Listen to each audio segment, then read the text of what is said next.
오늘 우리가 읽은 21절에서 24절은 바벨론, 1세기 당시는 로마, 지금으로 말하면 세상, 그곳에 대한 심판에 대한 기록이 이제 마지막으로 기록된 내용입니다. 힘센 천사가 등장하며 바벨론 멸망의 참상에 대해서 진술하고 있습니다. 21절 말씀을 다시 한번 읽겠습니다. 시작. 이에 한 힘센 천사가 큰 맷돌 같은 돌을 들어 바다에 던져 이르되 큰 성 바벨론이 이같이 비참하게 던져져 결코 다시 보이지 아니하리로다. 한 힘센 천사가 큰 맷돌 같은 돌을 들어서 바다에 던집니다. 여기서 큰 맷돌 같은 돌은 곡식을 가루로 만드는데 사용하는 큰 압력을 가해주는 짐승에 의해서 이렇게 회전하는 큰 돌을 가리킵니다. 삼손이 그 맷돌을 갈았죠. 두 눈이 뽑힌 가운데 삼손의 인생을 보면 하나님이 주신 그 능력을, 그 거룩한 나시린의 신분을 가지고 하나님 영광을 위해 사용하지 않고 오히려 세상의 여자를 취하고 세상의 쾌락을 즐기는데 그 하나님 주신 능력을 사용함으로 인해서 비참한 인생이 된 불행한 인생입니다. 삼손 같은 인생이 되지 않게 바라요. 그래서 삼손이 큰 짐승이 끌 그 맷돌을 돌렸어요. 한 힘센 천사가 이 큰 맷돌, 곧 큰 성 바벨론으로 바꾸어서 설명을 합니다. 따라서 이 큰 맷돌 같은 돌은 큰 성 바벨론이 바다에 던져지는 상황을 표현하고 있는 것이죠. 다시 말하면 심판을 받아 멸망당할 바벨론, 그 당시에 로마 제국의 비참한 상태를 은유적으로 표현한 내용입니다. 큰 맷돌 같은 돌이 바다에 던져져서 그 모습을 더 이상 볼 수 없게 되는 것처럼 큰 성 바벨론인 로마 그리고 세상 세력이 하나님의 심판을 받아서 다시는 볼 수 없는 상황이 될 것이다.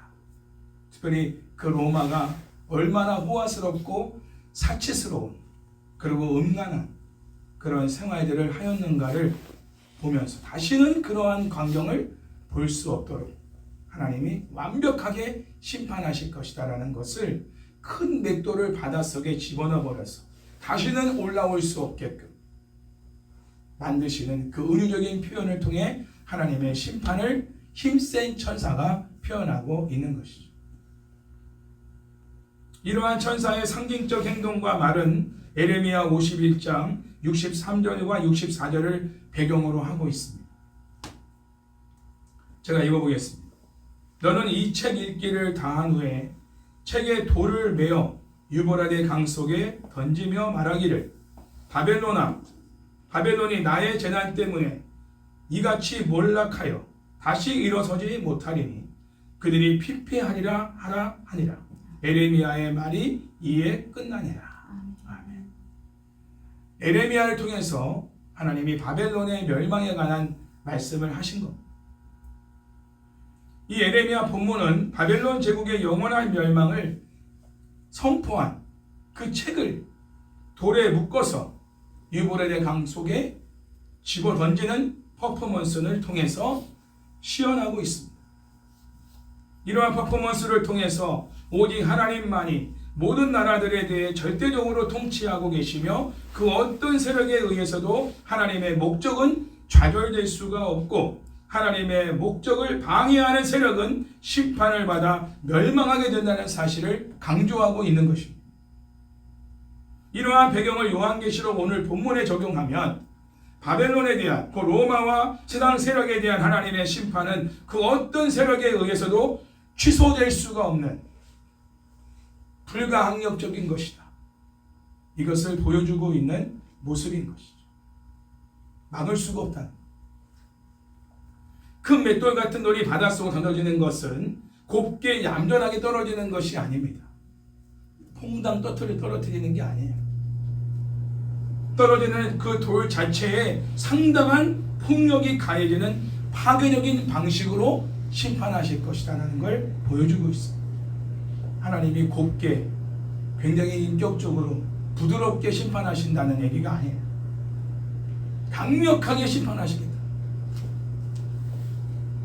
큰 맷돌 같은 돌이 바벨론 곧 그 당시 로마 제국을 상징하고 있기 때문에 로마 제국이 비참하게 곧 매우 폭력적인 심판을 받을 것에 대해서 생동감 있게 표현한 내용이 큰 맷돌 같은 돌을 바닷속에 쳐 넣어버리는 이러한 표현으로 사용되고 있는 것입니다. 하나님은 이렇게 하나님을 대적하는 세상 세력을 대표하는 바벨론, 그 로마 제국에 대해서 갑자기 신속하게 완벽하게 그리고 폭력적인 방법으로 심판하실 것이다. 이거를 보여주고 있습니다. 또한 결코 다시 보이지 아니하리로다라는 문구는 바벨론의 심판에 대한 하나님의 개입을 드러내고 있죠. 자, 이 문구는 22절과 23절에서 5번이나 반복해서 사용하고 있습니다. 결코 다시 보이지 아니하리라. 이 표현을 5번이나 쓰고 있다. 이 짧은 4구절에서 이 반복된 이 표현은 하나님의 심판에 의한 바벨론 멸망의 확실성을 매우 확고하게 강조하기 위한 것이다라고 말할 수가 있습니다. 결코 다시 보이지 아니하리라. 하나님은 확실하게 완벽하게 세상을 심판하실 것이다. 특별히 큰 맷돌과 같은 돌이 더 이상 발견되지 않게 되었다는 것은 큰 맷돌이 바다에 던져지면 다시는 떠오를 수 없다는 사실에서 우리는 알 수가 있습니다. 이는 큰 맷돌과 같은 돌로 상징되는 바벨론, 로마 그리고 세상 세력에 대한 하나님의 심판의 영원성을 말하고 있고 최종적인 심판을 의미하고 있습니다. 다시는 존재하지 않는다는 세상 영원한 심판, 최종적인 심판을 의미하고 있다는 것. 따라서 큰 성 바벨론, 그 로마 제국을 비롯한 세상 세력은 다시 재개할 수 없도록 영원한 심판을 받게 될 것입니다. 자, 다 함께 22절 말씀을 읽겠습니다. 심판의 구체적인 내용들입니다. 시작. 또 검은 것 하는 자와 풍요하는 자와 풍소 보는 자와 나팔 부는 자들의 소리가 결코 다시 내 안에서 들리지 아니하고 어떠한 세공업자든지 결코 다시 내 안에서 보이지 아니하고 또 맷돌 소리가 결코 내 다시 내 안에서 들리지 아니하고. 아멘. 자, 여기서 나오는 음악가들을 보면 하피스트, 플레이스트, 트럼펫 연주자처럼 악기를 사용하는 사람들 외에 여러 악기들과 그리고 노래를 부르는 사람들까지도 포함되고 있습니다. 이 문구는 이사야 24장 8절과 에스겔 26장 13절의 장면을 연상하고 있습니다. 제가 읽어볼게요. 소고치는 기쁨이 그치고 즐거워하는 자의 소리가 끊어지고 수금 타는 기쁨이 그쳤습니다. 내가 내 노래 소리를 그치게 하며 내 수금 소리를 다시 들리지 않게 하고. 자, 첫 번째 이사야 24장 8절 말씀은 자 보세요. 온 땅, 특별히 이스라엘에 대한 심판의 내용이고요. 에스겔 26장 13절 뒤의 내용은 두로에 대한 심판의 내용입니다. 근데 심판의 내용 속에 어떤 내용이 포함되느냐? 노래소리, 악기 소리가 그치게 하겠다. 그 내용이 심판의 내용에 포함되어 있다. 다시 말하면 여러분, 음악이라고 하는 것은 우리의 삶에 있어서 굉장히 우리를 여유롭게 하고 우리를 풍요롭게 하고 안정되게 하는, 즐겁게 하는 이런 역할을 하는 것이죠. 그런 것이 없어질 것이라. 우리를 안정되게 하는 거, 우리를 즐겁게 하는 거, 우리를 여유롭게 하는 거, 우리로 뭔가 흥에 겹게 하는 것들 하나님이 전부 다 제해버리시겠다는 거예요. 곧 이러한 내용들은 인간 사회에 마땅히 있어야 하는 어떠한 삶의 질적인 부분에 있어서 중요한 부분인데 하나님은 이런 것들을 사라지게 하실 것이다. 이게 심판의 내용 중에 하나입니다. 음악이 없어진다. 어디서도 음악을 들을 수가 없는. 얼마나 삭막하겠습니까? 음악이 없는 세상을 상상해나 할 수 있겠어요?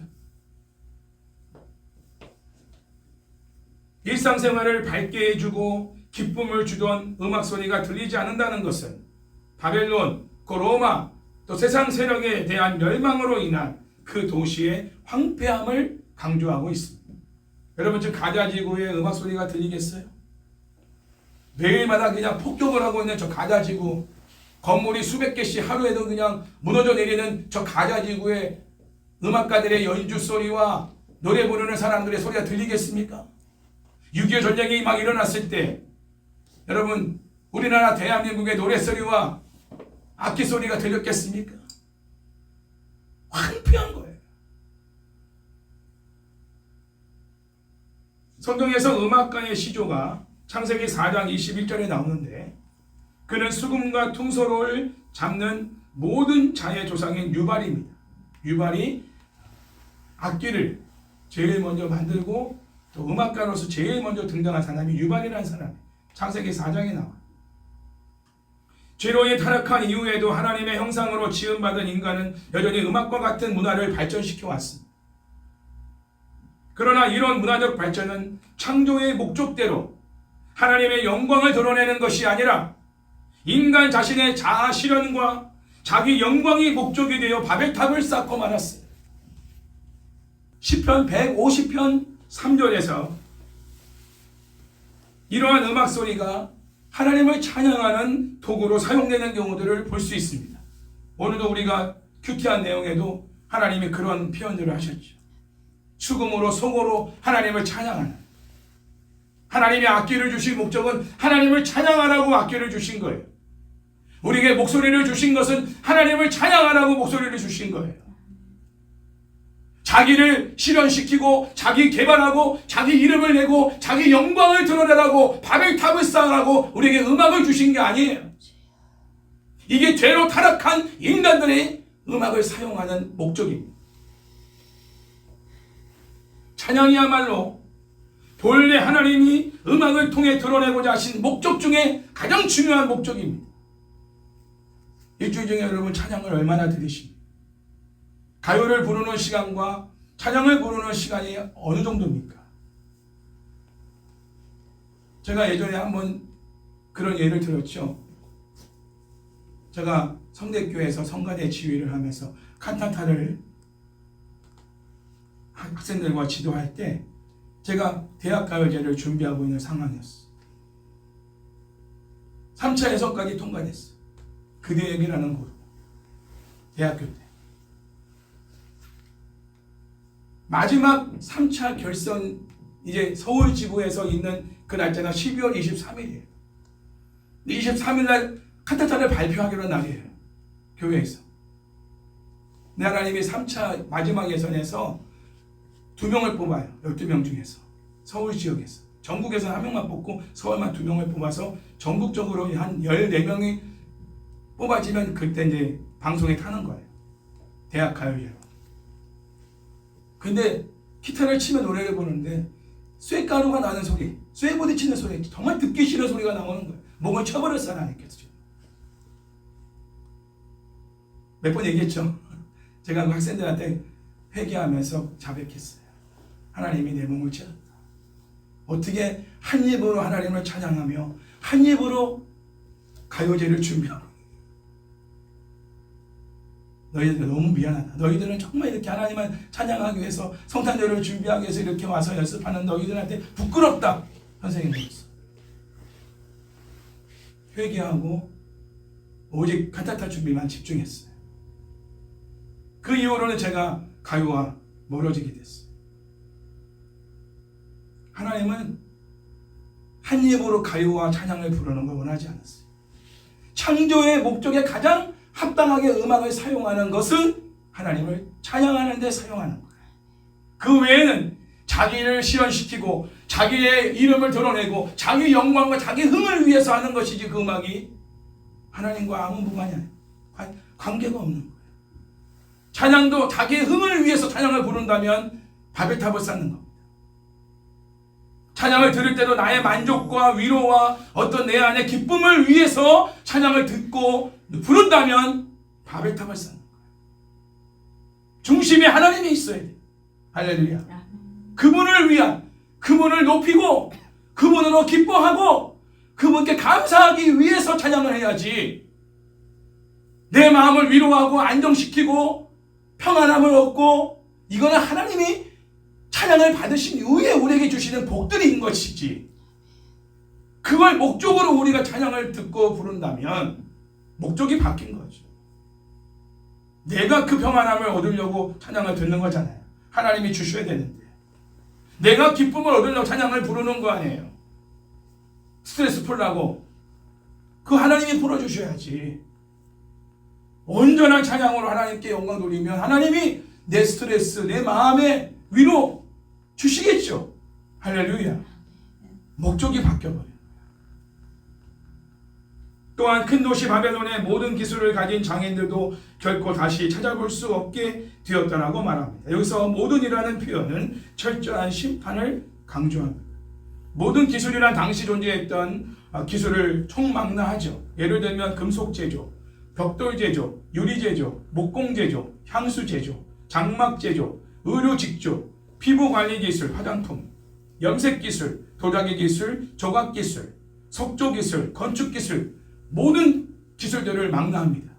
당시 로마에 있었던 모든 기술들, 군사 물자를 만드는 그런 방패를 만들고 또 칼을 만드는 기술들, 이러한 모든 기술과 기술자들은 일상생활을 매우 편리하고 유용하며 풍요롭게 만드는 역할을 하죠.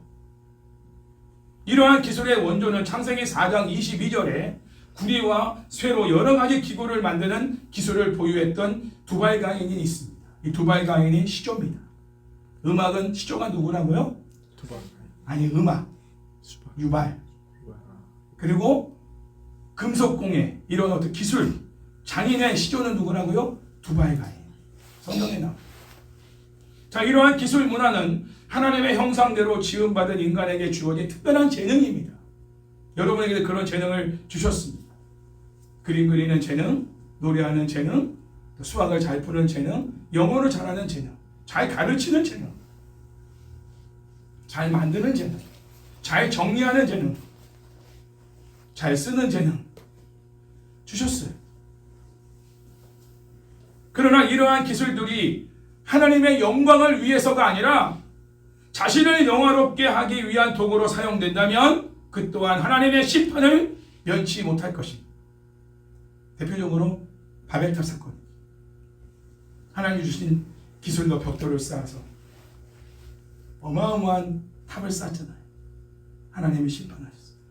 폼페이의 최후, 폼페이 도시라는 이 향락도시, 유흥도시, 그리고 관광도시, 귀족들과 왕족들이 휴양하는 곳, 최고로 로마 중에서 멋있는 해안가가 있는 폼페이, 하나님이 그냥 화산 폭발을 시켜서 덮어버리셨어요.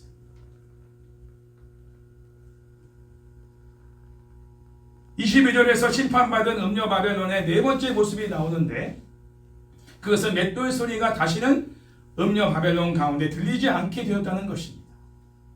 자, 여기서 큰 맷돌이라는 표현을 쓰지 않고 그냥 맷돌이라고 표현하는 걸 보면 집안에서 사용하는 그 믹서 기능을 하는 작은 맷돌을 의미하고 있는 거죠. 자, 맷돌은 곡식을 가는 데 씁니다. 그 말은 뭐냐면 일상생활에 매우 유용한 도구라는 거죠. 당시의 노예들이나 또 여인들이 매일같이 갈았던 것이 맷돌입니다. 그래야 음식을 해먹을 거 아니겠어요. 전을 부치든 빵을 구워 먹든 뭘 하든 간에 이 곡식을 빠야 될 거 아니에요. 갈아야 될 거 아니에요. 매일매일 하던 일상에 필요한 도구예요. 즉 우리가 사용하는 믹서 같은 기능을 하는 거니까. 그 소리가 들리지 않게 하시겠다는 말은 뭐냐면 생존에 필요한 그런 도구마저도 사용하지 못하게 하시겠다는 말은 생존할 수 없게 하시겠다는 말입니다. 가장 기본적인 우리의 일상생활 속에서 가장 기본적이고 이것만큼은 꼭 있어야 된다고 하는 것도 하나님이 사라지게 하시겠다. 완벽한 심판의 모습을 보여주고 있는 겁니다. 다 함께 23절 말씀을 읽겠습니다. 그 다음엔 어떤 내용이 나올까요? 시작. 등불빛이 결코 다시 내 안에서 비치지 아니하고 신랑과 신부의 음성이 결코 다시 내 안에서 들리지 아니하리로다. 너의 상인들은 땅의 왕족들이라 내 복술로 말미암아 만국이 미혹되었도다. 아멘. 자, 바벨론 멸망의 다섯 번째 모습은 어떤 모습이냐? 등잔빛이 결코 다시는 바벨론에 비추지 않게 하시겠다는 것. 맷돌 소리가 주로 낮에 들리는 어떤 것이라면 등잔빛은 밤을 비추는 어떠한 역할을 하죠. 본문에서는 어떤 종류의 등잔빛인지 말하고 있지는 않지만 아마도 등잔빛은 밤에 각 가정에 어떠한 어두움을 밝혀주는 역할을 했을 것이고, 또 이동하는 사람들을 위해 거리를 밝히는 역할을 했을 것이고, 또 모든 기술의 장인들이 주문받은 물품을 납품 기한까지 마치기 위해서 밤새도록 일을 할 때 그 일을 할 수 있도록 돕는 역할을 했을 것입니다. 그러므로 등잔빛은 로마 제국의 찬란한 문명을 나타내주는 상징성을 갖고 있습니다. 여러분, 그 나라가 부유한 나라인지 아닌지를 우리가 알려면 야경을 보면 알아요. 새벽까지 그냥 막 찬란하게 빛이 쫙 비치는 도시의 야경을 비추고 있는 도시를 보면 부유한 도시. 돈이 없으면 빛을 비출 수가 없어요. 전기값이 얼마인데. 홍콩이나 뭐 어떤 그런 부유한 나라 가보면요, 야경이 굉장히 멋있어요. 우리나라도 마찬가지. 그러나 가난한 나라 가보세요. 야경이 어디 있습니까? 여러분, 시골만 가도요, 가로등이 없어요. 아, 이 지역은 돈이 없나 보다. 좀 가로등 좀 군데군데 세워놓으면 얼마나 좋을까. 운전하다 너무 겁이 나, 무섭고. 라이트를 끄면 아예 안 보여.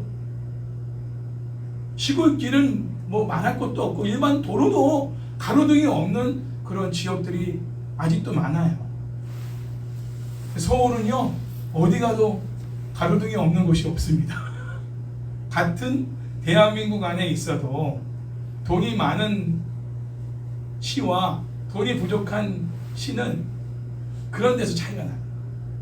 등잔빛은 바로 화려한 그리고 부유한 어떠한 찬란한 문명을 보여주는 상징적인 것이라는 거죠. 그러나 이제 그 빛이 더 이상 큰 도시 바벨론을 비출 수가 없게 되었어요. 하나님의 심판으로. 화려하고 장엄했던 큰 도시 바벨론이 로마 제국이 등불 없는 황폐한 도시가 된 것입니다. 빛은 가시적으로 문명의 실체를 가장 명확하게 드러내기 때문에 반대로 빛의 상실은 문명의 황폐함을 더욱 극명하게 드러내주는 역할을 하고 있습니다. 따라서 빛을 더 이상 비추지 않게 되었다는 사실은 심판의 참상을 표현하고 있는 내용인 것이죠.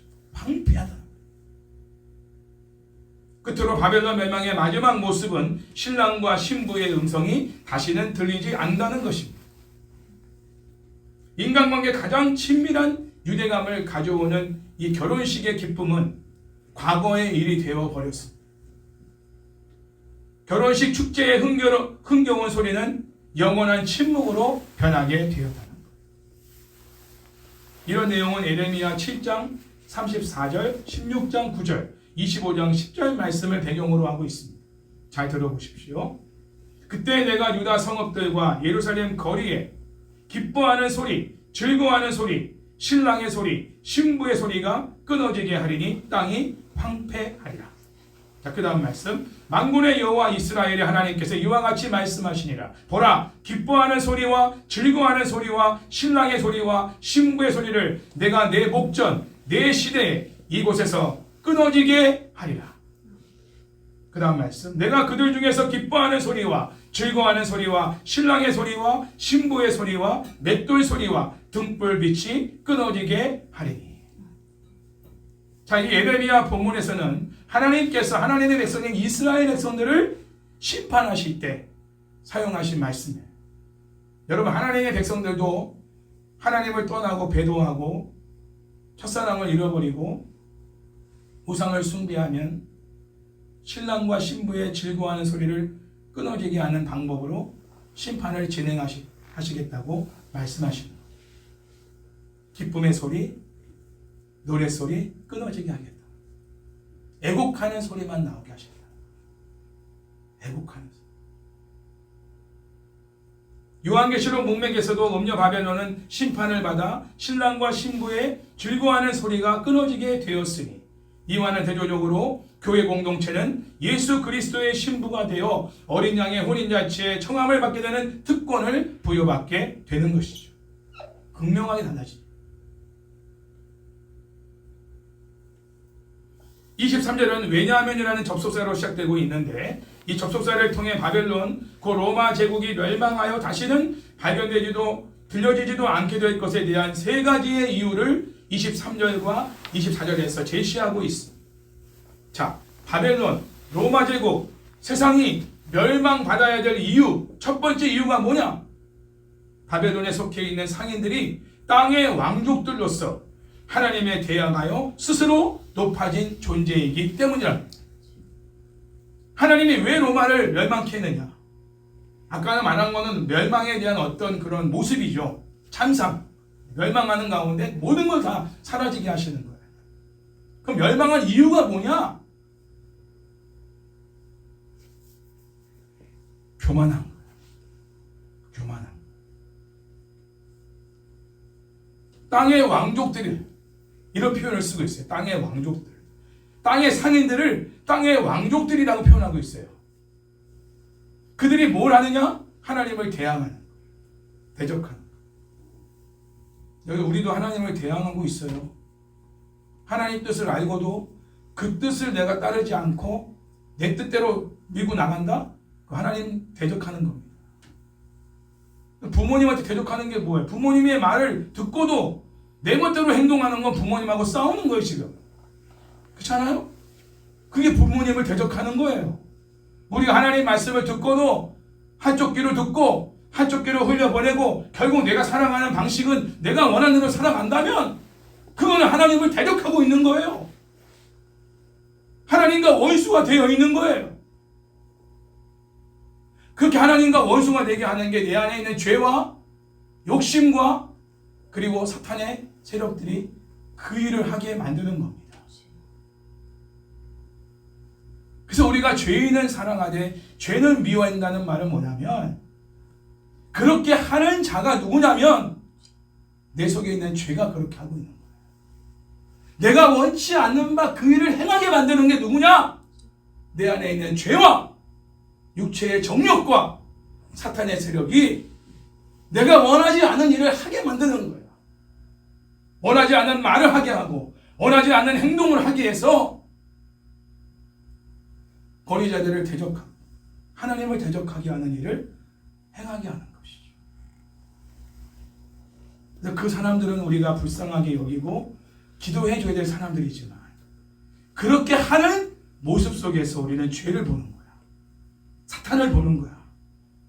그리고 육체의 정욕을 보는 거야. 이거는 우리가 싸워야 되는 거야. 내가 그러고 있다면 내 자신이 싸워야 돼요. 내가 원치 않은 말과 행동을 하고 있다면 그 내 속에서 지금 죄가 역사하고 있는 거거든. 내 안에 있는 탐심이라는 그 어떤 정욕이 역사하고 있는 거거든. 그럼 어떻게 돼? 금식하고 싸워야지. 그 싸움을 포기한 사람들은 죄의 노예가 되어 지배를 받아 하나님의 원수가 되고 하나님을 신실하게 섬기는 하나님의 성도들을 대적하는 자가 되는 거야. 원수가 되는 거야. 관계가 다 깨져버려. 하나님의 은혜를 받을 수가 없어. 보호를 받을 수가 없어. 기도 지원도 받지 못해. 결국 멸망의 이유가 첫 번째, 스스로 자기가 높아진 존재가 됐다는 이유 때문에 멸망하신 거예요.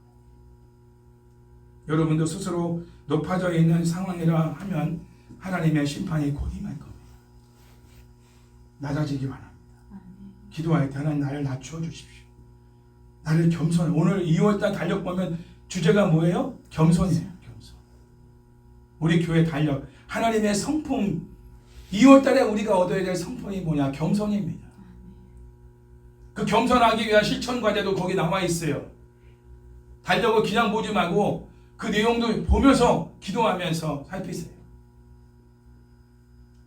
자, 이 질문에 대한 어떤 질문, 바벨론이 멸망하여 다시는 발견되지 않은 그 이유에 대한 대답은 이사야 23장 8절에 찾을 수 있습니다. 자, 읽어볼게요. 그 상인들은 고관들이요 그 무역상들은 세상의 존귀한 자들이었던 두로에 대하여 누가 이 일을 정하였느냐. 자, 이 본문은 땅의 존귀한 자들인 두로에 대한 심판의 말씀입니다.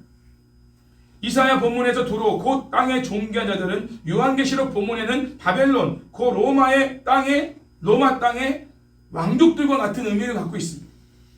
자, 하나님께서 이들에 대한 심판을 정하신 것이죠. 자, 그렇다면 왜 하나님께 땅의 존귀한 자들, 땅의 왕족들을 심판하기로 정하신 것일까? 그에 대한 대답은 이사야 23장 9절에서 찾아볼 수가 있습니다.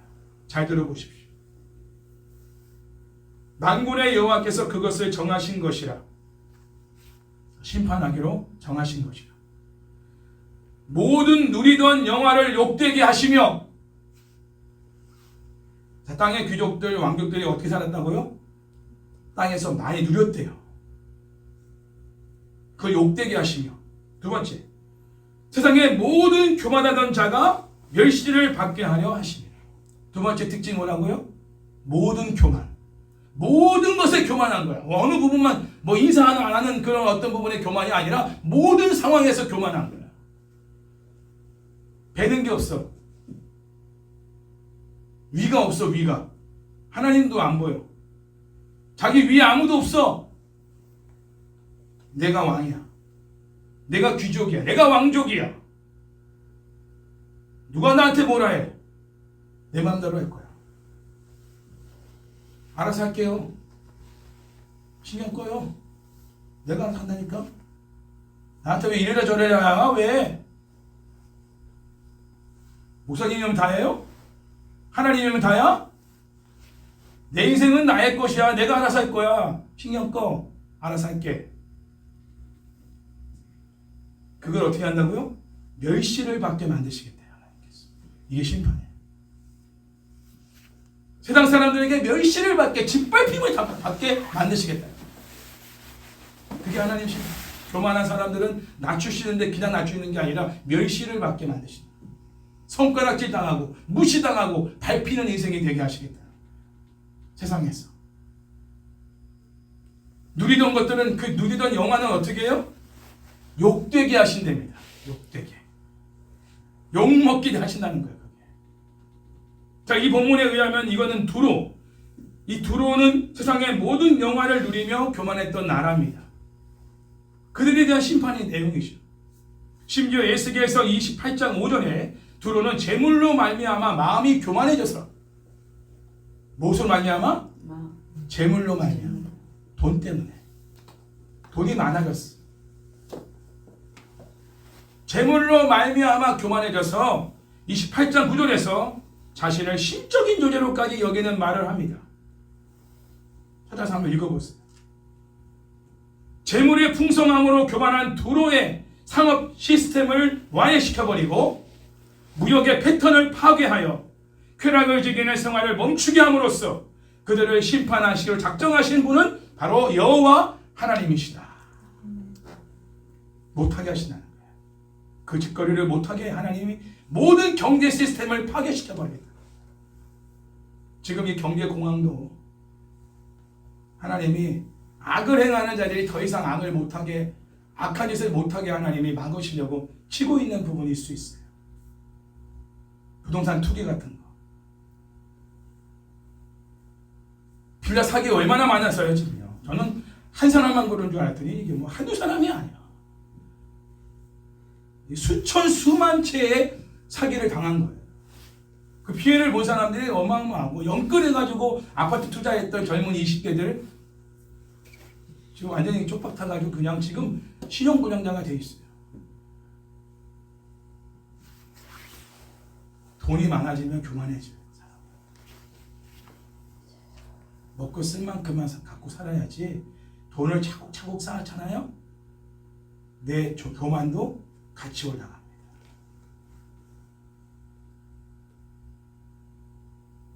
안 그런 것 같죠? 저도 수중에 한 2천만 원만 있어도요 우쭐거려요 사람이. 그리고 거기서 마음의 안정을 찾습니다. 그게 인간이에요. 그게 없어져 봐야 하나님을 찾는 거야. 하나님 그거 걷어가십니다. 싹 다 걷어가. 자, 이러한 이사야의 말씀을 배경으로 요한계시록 본문에서 상인들이 땅의 왕족들이기 때문에 심판받는다는 사실을 이해할 필요가 있어요. 두로 곧 땅의 존귀한 자들이 그들의 교만으로 인하여 하나님의 심판을 받을 수밖에 없는 처지가 된 것처럼 바벨론을 대표하는 땅의 왕족들 역시 자기 영광에 취하여 하나님의 심판을 받을 수밖에 없는 처지가 된 것입니다. 자기 영광에 취하면 배는 게 없어요. 자기가 잘나가지고 다 그렇게 된 줄 알아. 거기까지 가면 이제 브레이크가 고장이 나서 하나님이 심판하시는 방법밖에는 그 악을 중단할 수가 없어요. 자, 바벨론이 심판을 받아야 두 번째 이유는 뭐냐? 모든 나라들이 너희 복술로 미혹되었기 때문이라고 말한 것에서 알 수 있듯이 우상 숭배와 사치와 밀접하게 관련된 점술, 마술로 미혹되었기 때문입니다.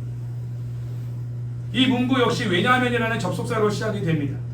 바벨론 고 로마 제국과 세상은 점술을 사용하여 우상 숭배를 하도록 하여 만국에 영향을 미쳤기 때문에 하나님의 심판을 피할 수 없게 된 것이죠. 자, 여기서 복술이라는 말은 마법을 의미하는 것이기도 하지만 좀 더 넓은 의미로 본다면, 당시 상황에 본다면 우상 숭배와 사치를 의미하고 있는 부분. 사치.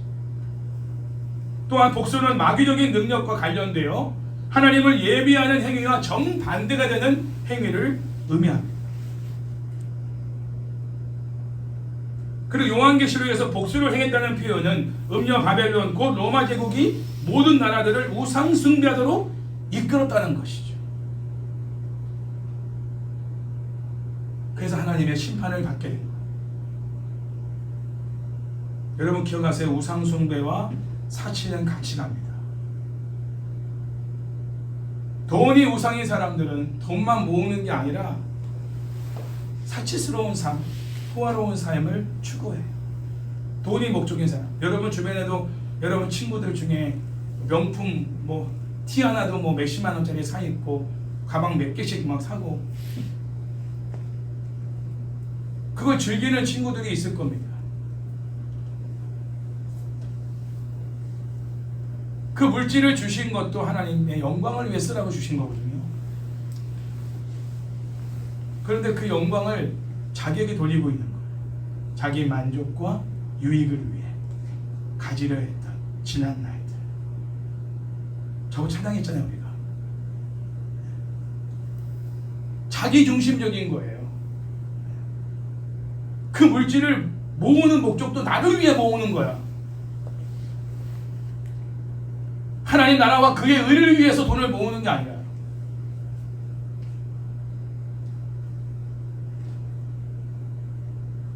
예전에 우리 수희자매가 월급을 타가지고 그 방문교사 하면서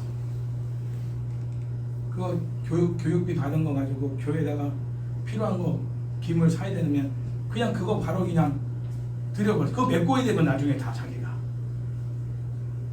그때가 20대 중반이었단 말이야. 지금 생각해보면 참 어린 나이예요. 나는 참 다른 건 몰라도 우리 고집사님도 자기가 힘들게 돈 벌어서 자기가 쓰지 않았어. 다 엄마에게 줬어.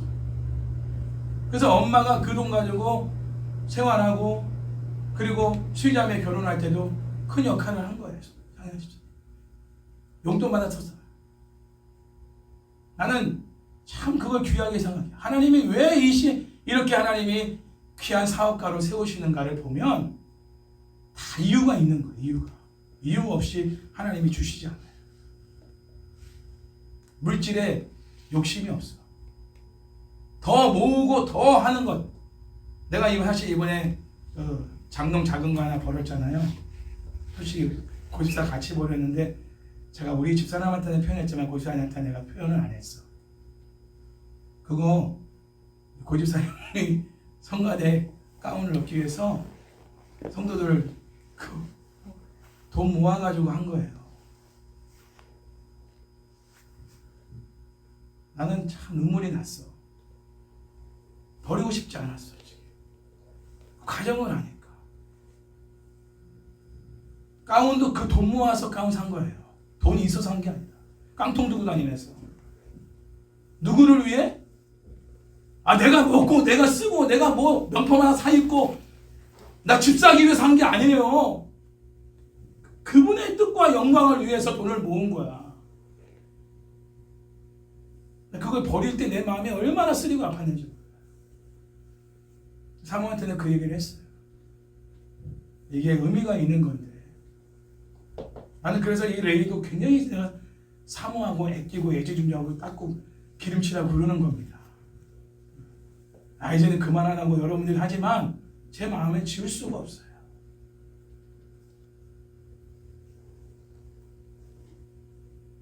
그래서 그만하지 않을 수가 있는 거예요. 그만하면 한 방에 보내버려 하나님께서. 한 방에 쳐버려. 수십억 수천억 한 방에 보내버려 하나님. 거기서 안정감을 찾는다? 진짜 여러분을 하나님 사랑하는 자녀들이라면 하나님 가만 두시겠어요? 징계를 내려서라도 돌아오게 하시겠죠. 두로의 교만함, 로마의 교만함은 우상숭배로 갔고 사치로 갔는데 너무 부유해서 그렇게 된 거예요. 너무 부유하고 호화스럽게 산 거야. 세계 최고의 명품들을 다 로마가 사들인 거야. 그걸 자랑하고 그거로 영광을 얻고 거들먹고 다니면서 여러분 영화 같은데 옛날에 그 로마의 배경으로 하는 영화 보세요. 사람들 옷 딱 입고 딱 거만하게 앉아가지고 딱 과일 먹으면서 향유를 누리고 있는 그 모습들 보시라고. 하나님이 그거 보면서 얼마나 진노하셨겠냐고요. 내가 그러라고 너희들에게 그러한 부와 명예와 권세를 주었느냐. 세상 열방을 섬기라고 요셉처럼 세상 열방을 섬기라고 로마에게 그런 특권을 주신 거 아니에요. 자기 부와 영광과 우상 숭배로 사치스럽게 행동하고 그리고 복술로 마술과 점술 마귀적인 그러한 힘들을 빌어서 하나님을 대적하는 자리까지 가게 된 거야. 영적인 부분까지 타락한 거죠. 그리고 성도들을 핍박하고 교회를 핍박하는 이들을 주도적으로 한 것이죠. 자, 24절 말씀 마지막으로 읽겠습니다. 그래서 하나님이 로마를 세상을 심판하신 겁니다. 24절 선지자들과 성도들과 및 땅 위에서 죽임을 당한 모든 자의 피가 그 성중에서 발견되었느니라 하더라. 자, 여기서 선지자들과 성도들과 땅 위에서 죽임을 당한 모든 자의 피가 음료 바벨론, 그 당시에는 로마, 지금은 세상에서 발견되었다라고 증거합니다. 자, 여기서 땅 위에서 죽임을 당한 모든 자는 바벨론 그 로마 제국으로부터 핍박받은 순교자들을 가리키는 것으로 볼 수도 있지만 순교자들뿐만 아니라 로마 제국의 경제적 착취로 인해 죽임을 당한 사회적 약자를 가리키는 것으로도 볼 수가 있습니다. 바벨론이 심판을 받아야 할 세 번째 이유는 사치를 통해 자신을 영화롭게 하기 위해 선지자들과 성도들을 비롯한 사회적 약자들에 대한 경제적 착취로 반인륜적 행태를 일삼았기 때문이다. 1세기 당시 로마가 추구한 평화는 폭력적인 정복 전쟁으로 정복한 영토를 유지하고 반발하는 세력들을 무력으로 제압하는 군사적 행위를 통해 이루어지게 되었습니다. 지금의 푸틴과 같은 그런 또 시진핑과 같은 그러한 방법으로 세계 평화를 유지하려고 했던 나라가 로마입니다. 이러한 군사적 행위는 자기 신격화와 관련된 경제적 풍요와 밀접한 관계가 있습니다. 로마 제국의 자기 신격화는 필연적으로 그 신격화를 거부하는 국가나 개인을 제압하려는 군사적 정복 전쟁과 경제적 착취를 가져올 수밖에 없습니다. 여러분, 기업도 그렇고 개인도 마찬가지예요. 돈이 있다고 해서 그 돈으로 상대방을 제압하려 하고 자기 말을 듣게끔 만들고 자기가 원하는 대로 모든 것을 이끌어 가려고 하는 이 모든 행위들은 자기 신격화를 시키고 있는 부분입니다. 서로 합의하에 서로 같이 의견을 조율해서 같은 생각으로 공유하여 같이 움직이는 게 아니라 돈이 많은 사람이 주도적으로 모든 걸 이끌어가는 거예요. 분위기를. 내가 다 할게. 따라만 와. 내가 다 할 테니까 너는 그냥 몸만 와. 이 자기 신격화예요. 하나님 뜻을 묻는 게 아니잖아요. 또 상대방의 의견을 듣고 어떻게 하면 좋겠어? 내가 어떻게 해주면 좋을까? 낮은 마음으로 상대방의 의견을 충분히 듣고 그 의견에 맞춰서 나도 같이 함께 맞춰가는 것이 아니라 내가 주도적으로 이끌어가는 거야. 왜? 나 돈이 있으니까. 나 힘이 있으니까.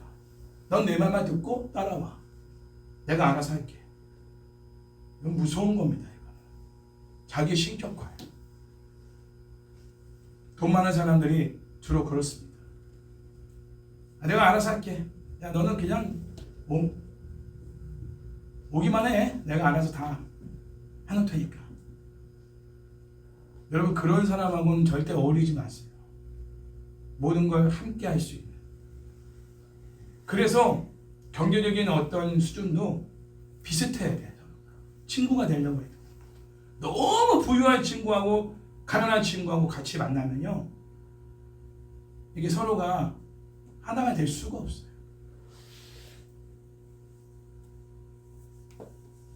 나중에는요, 대학 나온 사람과 대학 안 나온 사람하고도요, 친구끼리 멀어져요. 대화가 안 돼. 자기는 막 대학 얘기하는 거 나는 알바하고 있는 얘기를 해야 되는데 이거 안 맞는 거야, 내용이. 결국 이러한 배경으로 볼 때 요한은 로마 제국이 전체 시스템에 깊이 뿌리 박혀 있는 악들을 비판한 것이며 황제 숭배와 성도들에 대한 핍박은 단지 그런 악이 표면적으로 드러난 것뿐이라. 그러니까 그 사람의 중심을 알 수 있는 건 그 사람의 말과 행동을 보면 아는 거예요.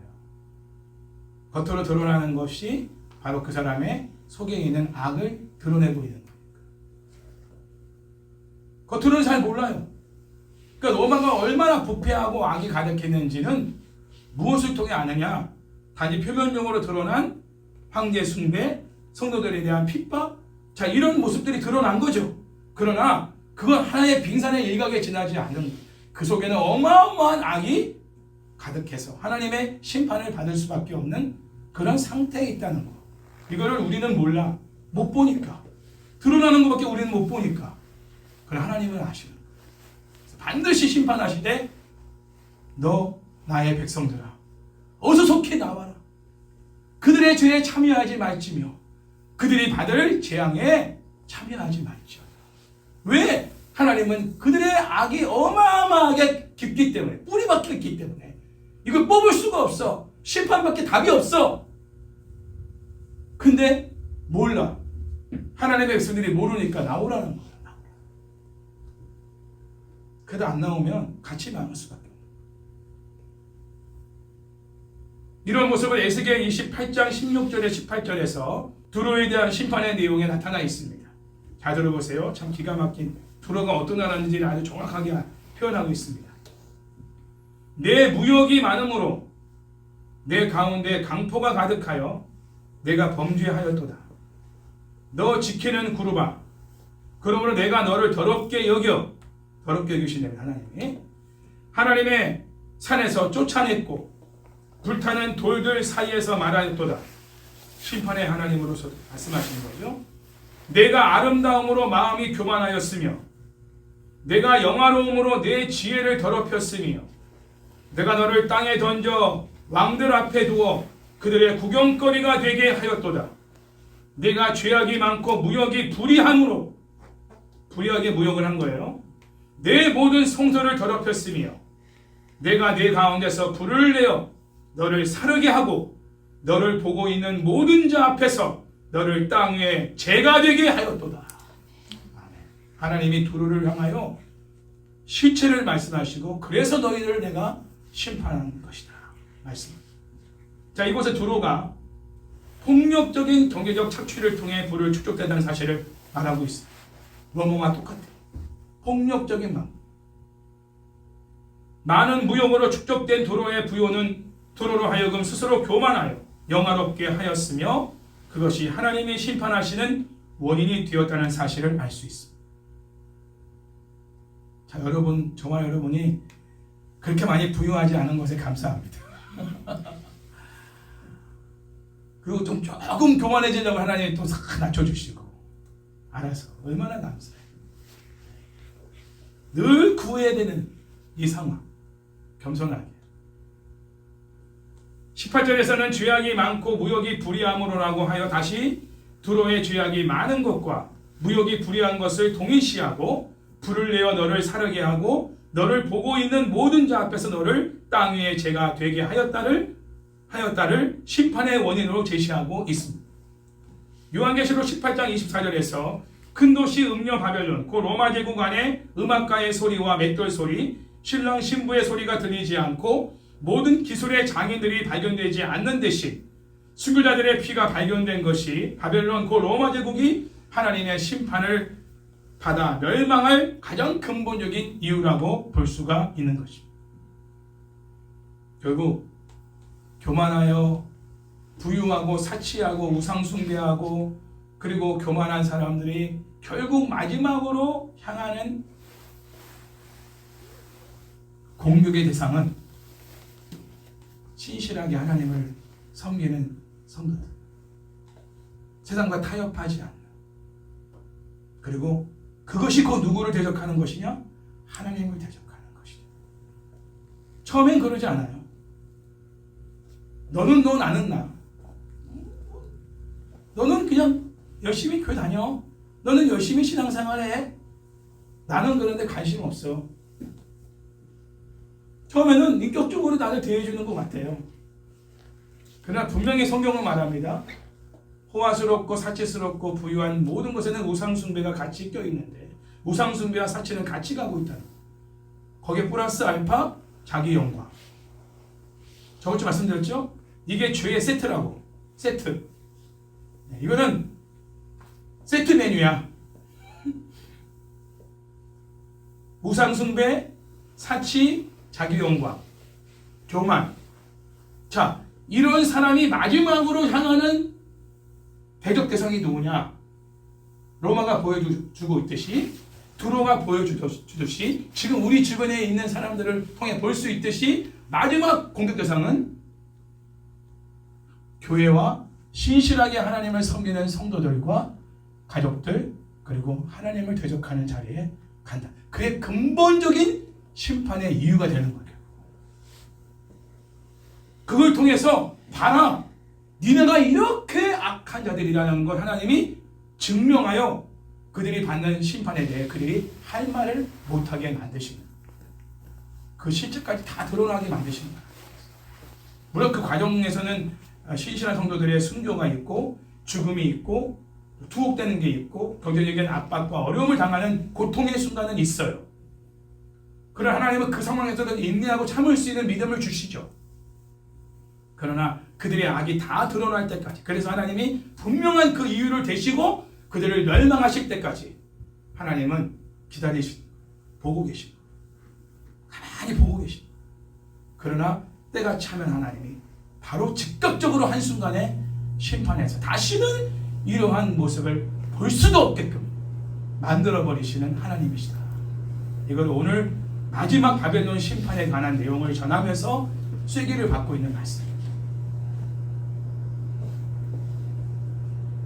화려하고 호화로운 로마가 심판을 받아 멸망해야 하는 충분한 이유가 바로 성도들, 그리고 선지자들, 하나님을 신실하게 섬기는 사람들이 거기에 죽어 모든 자의 피가 그 성중에서 발견되었다.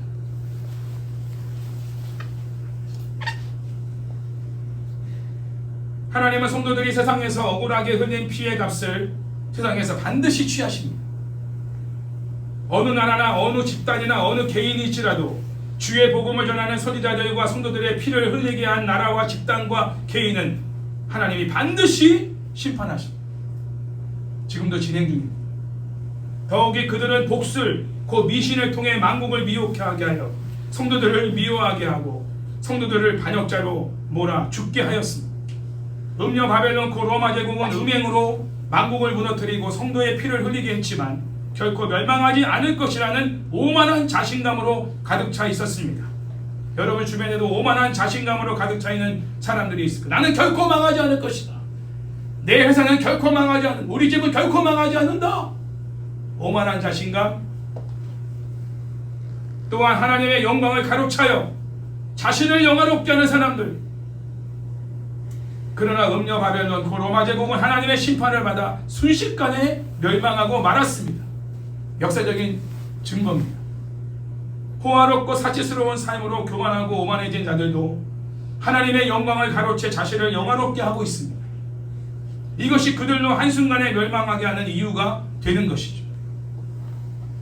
영적 전투가 치열한 죄악이 관영한 이 시대에 그러므로 우리 성도들은 하나님의 음성 들을 수 있는 귀가 열려야 됩니다.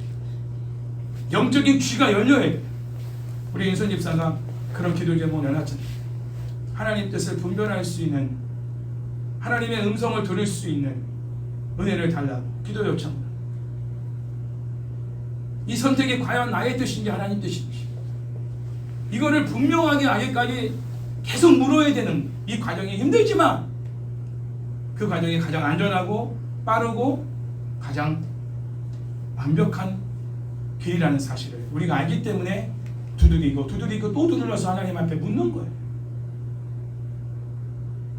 이제는 내 열심과 내 어떤 열정으로 뭔가를 결정해서는 안 돼요. 저도 그게 안 돼요. 이제. 오늘 우리는 강대하고 위대한 도시, 영원할 것만 같았던 음녀 바벨론 로마의 멸망을 보며 영원할 것 같았으나 결국 비참하게 멸망당할 세상 세력을 의존하지 말아야 됩니다. 여러분 지금 정말 누구를 의지하고 있습니까? 지금 이 순간에도 하나님 말씀하세요. 나의 백성아, 그들의 죄들에 동참하지 말라. 그들의 오만함에 같이 오만하지 말라. 그들의 교만함에 같이 교만하지 말라. 그들의 사치스러움에 같이 사치스럽게 살지 말라. 그들의 우상숭배 삶에 너희도 같이 우상숭배하지 말라. 그래서 그들이 받을 재앙을 받지 말라. 그러니 당장에 세상으로부터 나와라. 하나님의 음성을 분명하게 듣고 반응할 수 있기를 바랍니다. 세상에 속한 사람들은 지금도 악착같이 자신의 부를 쌓는 일에 혈안이 되어 있습니다. 그 나라와 그의 의를 구하기 위하여 또 하나님 나라를 확장케 하기 위하여 부를 쌓고 열심히 일하는 게 아니라 자기 영광을 위해 자기의 부를 축적하기 위해 폭력적인 방법을 써가면서 악한 방법을 써가면서 이기적인 모습을 보이면서 돈을 벌고 있어요. 자신의 부를 다른 사람과 나누려 하지 않습니다. 움켜쥐기만 합니다. 그러나 하나님은 한순간에 그들이 치부한, 그들이 모은 부를 다 거두어 가실 겁니다. 히스기야가 하나님을 영화롭게 될 자리에서 자신을 영화롭게 했을 때 그 무기고 창고가 자기 보물이 있는 창고들 그걸 자랑 삼아 보여줬을 때 하나님이 그 다 거두가게 하셨잖아요. 자기 생명까지 15년 연장시켜 주신 하나님을 영화롭게 하고 그 이방의 사신들 앞에서 하나님을 드러낼 좋은 기회였는데 이 기회를 주신 하나님을 드러내지 않고 하나님을 드러낼 기회를 자기를 드러내는 기회로 삼아서 하나님은 싹 다 거둬가 버렸어요. 자랑할 자는 주 안에서 자랑하라. 아멘. 할렐루야. 아멘. 어떤 상황이 하나님의 하셨습니다. 하나님의 지혜로 수왕을 풀었습니다. 못 푸는 문제 하나님이 나에게 지혜를 주셔서 풀 수 있었습니다. 치아도 하나님이 치료해 주시고 좋은 의사 만나서 치료해 주시는 것도 하나님이시고 결국은 드러나야 될 분은 하나님이에요. 우리는 평생 하나님의 영광을 위해 지어진 존재이기 때문에 음악을 주신 목적, 기술을 주신 목적, 재능을 주신 목적, 먹고 마시고 사는 모든 것을 주신 이유는 그분을 영화롭게 하라고 주신 거예요. 근데 부유하고 교만한 사람들은 다 자기 영광으로 돌아가요. 그게 심판의 이유인 거예요. 세상 나라는 경쟁과 독점의 나라이지만 하나님 나라는 사랑과 섬김과 나눔의 나라입니다. 우리는 하나님 나라 백성으로 가난한 이웃이 어디에 있는지 눈을 열어 밝히 살펴보아야 합니다. 내가 어려울수록 더 살펴보십시오. 내가 힘들수록 내 힘든 처지를 보지 말고 힘든 사람들을 찾아보세요. 그리고 그들에게 위로와 격려가 되어 주십시오. 그러면 하나님이 여러분의 힘든 문제를 해결해 주실 겁니다. 몸이 아플 때 아픈 사람을 돌아봐야 돼요. 병문안도 가야 돼요. 그래야 내 몸에 아픈 것을 하나님이 치료해 주십니다. 이게 하나님 나라예요. 주라, 그러면 줄 것이요. 후히 주어 넘치게 하신다고 했어요. 주는 게 먼저예요. 주시면 내가 줄게요. 이게 아니에요. 하나님 나라는. 하나님 저에게 투자하시죠. 그럼 제가 투자하겠습니다.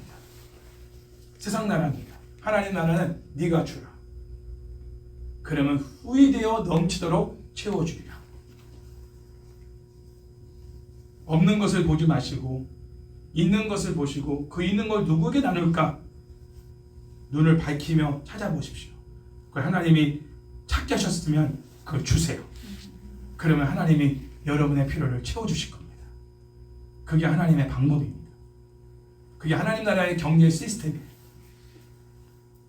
우리는 하나님 나라 백성으로 세상의 경제 시스템이 아닌 하나님 나라의 경제 시스템을 따라 선한 청지기로서의 책임을 다하며 살아야 합니다. 또한 1세기 선지자들과 성도들처럼 하나님의 말씀에 타협하지 않고 죽으면 죽으리라는 에스더와 같은 그 심정으로 굶어 죽더라도 하나님의 말씀에 또 내 신앙의 양심과 중심을 지키며 복음 증거하는 일을 끝까지 감당하며 진실한 말과 행동을 하도록 우리도 힘써야 할 것입니다. 말씀을 지키고 복음을 전하며 진실한 삶을 살아가며 세상 사람들로부터 많은 미움과 핍박을 받게 될 때 절대 굽히지 않고 버티며 지켜나갈 믿음을 항상 하나님 앞에 구하시기 바랍니다. 버틸 수 있는 믿음 달라고 기도하시오. 견딜 수 있는 믿음 달라고 기도하시오. 미워하지 않을 수 있는 믿음 달라고 기도하고 그럼에도 불구하고 내가 타협하지 않을 수 있는 믿음을 달라고 기도하십시오. 돈을 구하지 말고 믿음을 구하세요. 그래야만 세상이 하나님의 심판으로 멸망할 때 우리는 즐거워할 수가 있습니다. 우리 모두 세상에 재물을 쌓아두지 마십시오. 하늘나라에 재물을 쌓아두십시오. 이 땅에 재물을 쌓으면 사치와 허영의 삶으로 향하게 되고 아까도 말했지만 교만한 사람이 되고 교만의 마지막 끝은 신실한 성도들과 하나님을 대적하는 사람이 된다는 것입니다. 배는 게 없는 사람이 된다는 것입니다. 그래서 결국은 하나님의 심판을 받게 되는 것이죠. 우리는 끝까지 하나님의 약속의 말씀을 붙들고 지키며 복음 전하며 진실하고 정직한 사람으로 하나님이 장차 세상을 심판하실 때 우리는 하늘에서 즐거워하고 기뻐하며 하나님을 찬송할 수 있는 그러한 저와 여러분 되기를 주의 이름으로 축원합니다.